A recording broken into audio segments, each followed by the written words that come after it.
Guys, so for today's video is mag-unboxing tayo ng hub.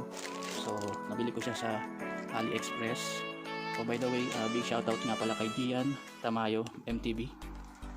So bro, big shoutout sa iyo. Salamat sa panonood ng mga videos ko. And more videos to come. So shoutout sa iyo. Alright. Unboxing guys. So nga pala, nabili ko siya sa AliExpress. So sinabay ko na rin yung mga ibang parts. So unbox ko na rin yun. So kasi magpapalit ako ngayon ng hub. Ang current gamit ko ngayon is Industry 911 sa likod. Tapos sa harap naman is Novatec.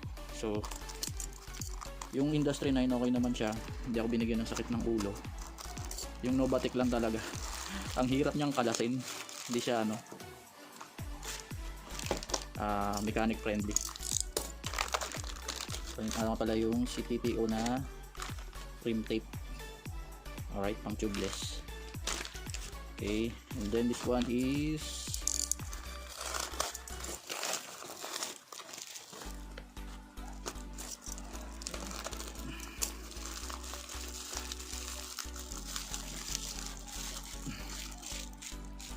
tadang!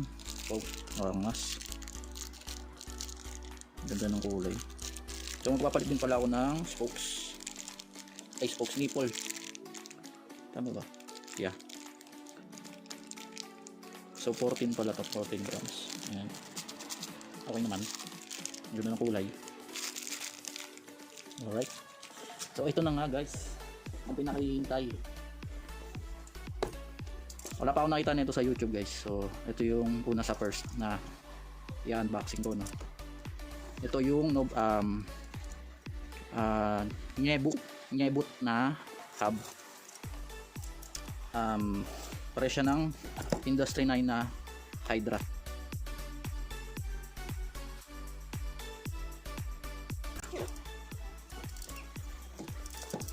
This one is 690 points of engagement.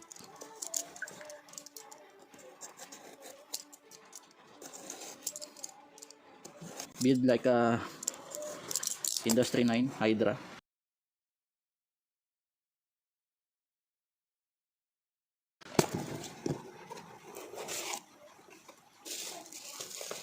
The construction is Industry 9 hydra.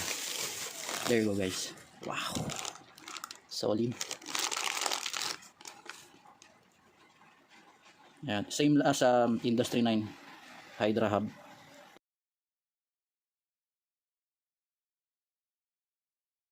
So different name. And the nice thing here is they have a hole here. Unlike in Industry 9, they don't have. So thumbs up. Oh, napakaganda guys. Build quality okay, makapal siya. Yan. Okay, as you can see, sticker. Okay. And also we take out the cup.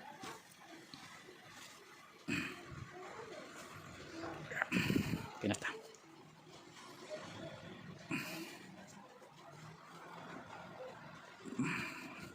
Still virgin. Later guys. So let's check the weight. There you go. NGEBUT Industry 9 hub copy or build.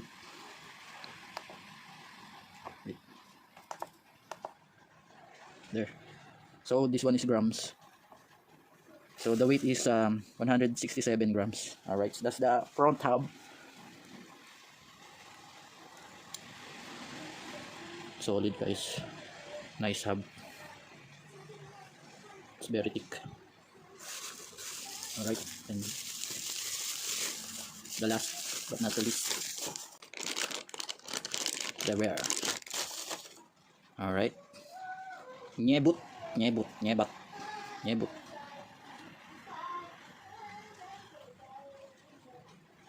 There. So the bearing is 6804 RS.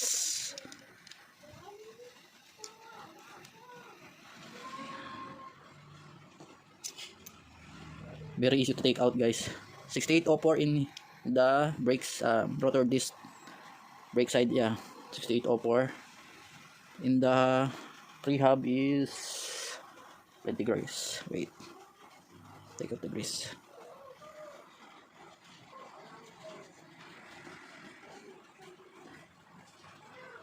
MR 1530, yeah, same as the Industry 9 hub Hydra. Alright, so here it is. I bought this for $134 in AliExpress. Yeah, same as Industry 9 hub bearing. There, as you can see, guys. Check the weight, later the sounds. Alright, we put it together, we put it back.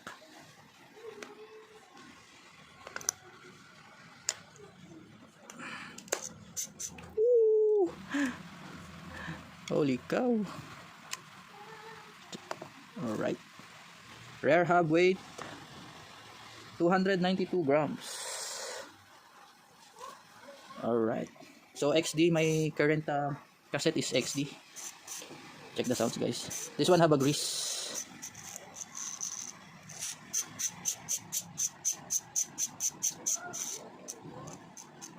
No play. Immediately engage. Nice hub. NGEBUT, nice work, bro. Budget meal, Industry 9, look like hub.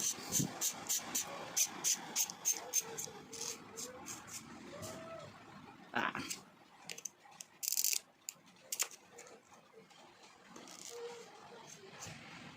All right.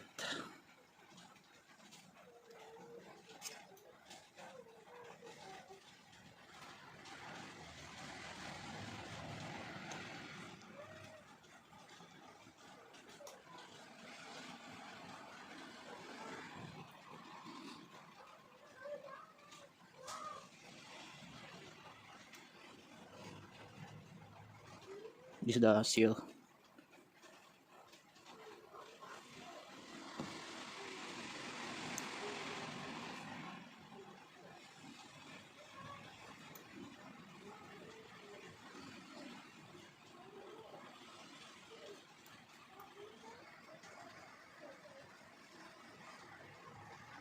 Yeah, the pre-hub bearing is 1527 MR, 1526/7. In front 6802 LLB. Oh, it's enduro. Wow, impressive. MR 15267. All right.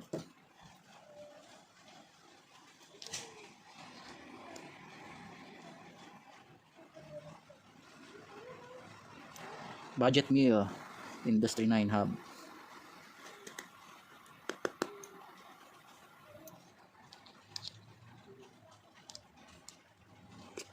There.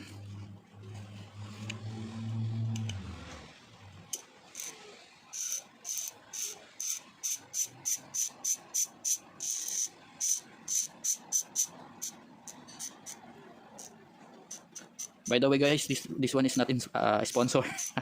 I bought this with my own money.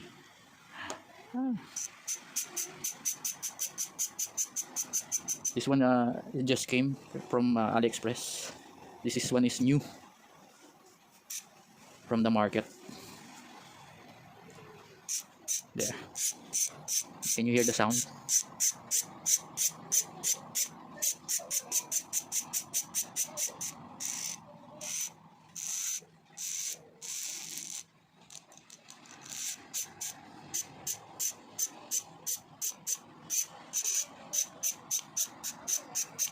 Alright, guys. This one is copy, but quality. We try in the long term. We will review this one. Long term review. Alright. Okay, once again, big shout out to Mr. Gian Tamayo MTB. Alright. Thank you for watching my video, guys. So keep watching, like and share. So for more video to come. Alright, thank you so much. Next video is we're gonna install this one in my giant phantom rare and hub. I have gonna do tutorial easiest way to lace spokes in a wheel set, to lace the wheel set. Alright, thank you for watching. Please like, share, and subscribe.